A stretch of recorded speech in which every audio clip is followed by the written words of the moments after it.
podcast. Today we're going to talk about turning trauma to love. Is that even possible? Of course it is. Anything is possible. Before we get started, I'd like to let you guys know that the trauma spectrum is so wide and there's so many different levels of traumas. Also, trauma doesn't necessarily mean that it's negative. Trauma just basically means that the brain has recorded something and perhaps we didn't know how to process it at the time, so it sits in our subconscious shelf and it's just there. We don't know how to deal with it. We don't know how to process it. We don't know how to break it down, but it's just there. A lot of us we carry the negative traumas, whether it's physical abuse, sexual abuse, verbal abuse, abandonment. There's so many different types of traumas that we carry along, but we don't know how to necessarily deal with, right? So it kind of follows us through our life, and it interferes with how we are with our relationships, with our friendships, our jobs, our performances in different areas in our life, all because we don't know how to process that stuff that's sitting on that shelf. Also, we make mistakes by sharing our intimacy, which is the traumas, with people who don't know how to handle them. They don't have the skills to help us handle them. So in a very common space, if I share my trauma with you, you're going to share your trauma with me. And we're going to have a traumatic connection. A lot of relationships are founded this way. They're built on this. A lot of friendships are built off this. A lot of sibling or family connections are built off of this because you guys suffer in the same, right? And I think that's why we have a lot of relationships that don't work out in a lot of ways, So talking to somebody about your trauma and they don't know how to handle it.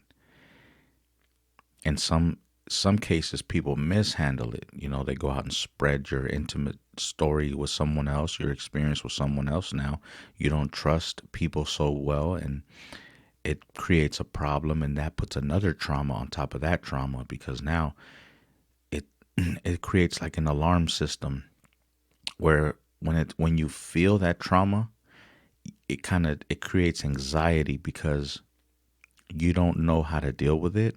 And then you don't know who to share it with. You don't have no one to share that feeling with. So now it's like you're claustrophobic emotionally, spiritually even. So that's a very tough situation. So how do we get that out on the table? How do we break this down? First and foremost, everyone has different type of trauma. So I'm not here to tell you how to deal with your trauma specifically, but I'm just here to give you like an overall general way to kind of tap into it. One of the things about dealing with traumas is accountability. And accountability doesn't mean fault. All right. Accountability just means recognizing that it exists, recognizing that something took place, and recognizing that it's affecting you in some kind of way, whether it's good or bad. I'm not here to judge. You just have to identify that. Once you identify that, you have to determine, are you looking for solutions? Are you looking for ways to break down your traumas with love so that you can love yourself and be kind to yourself? Or are you looking for trauma so that you can project those traumas, that anger, that hurt, that frustration that you feel from those traumas, and you want to project that onto people? So you have to first find the fact that there has to be love there. Like love has to be your goal. So when you start tapping into your traumas, you have to do it in a very kind way.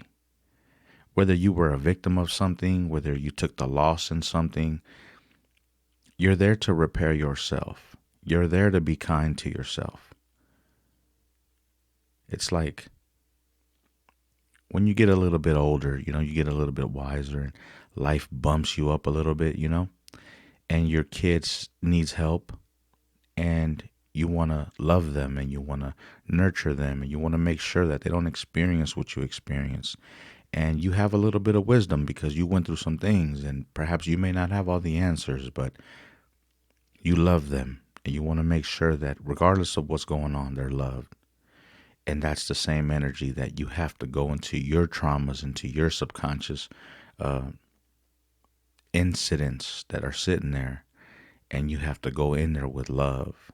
You have to open up that safe of yourself, open up that closet with love. And that's when you start to turn everything into love, because you start to love yourself and you start to give yourself that thing that no one else gave you. That's why that stuff sits on the shelf. There was no one there to help you process it. You didn't know whether to be okay with it or not okay with it, whether it was a okay or a not okay thing.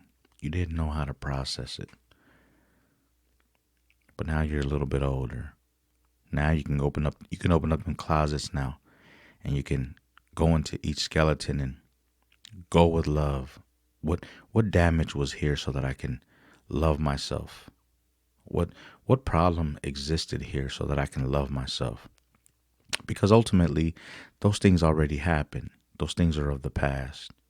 So it's not like you can bring them back and make them current, right? Those are experiences that are sitting there.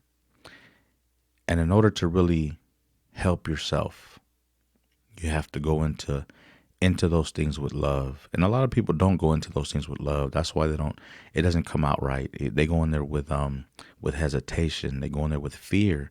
They go in there with hurt, with some type of other emotion that is not love. So when they find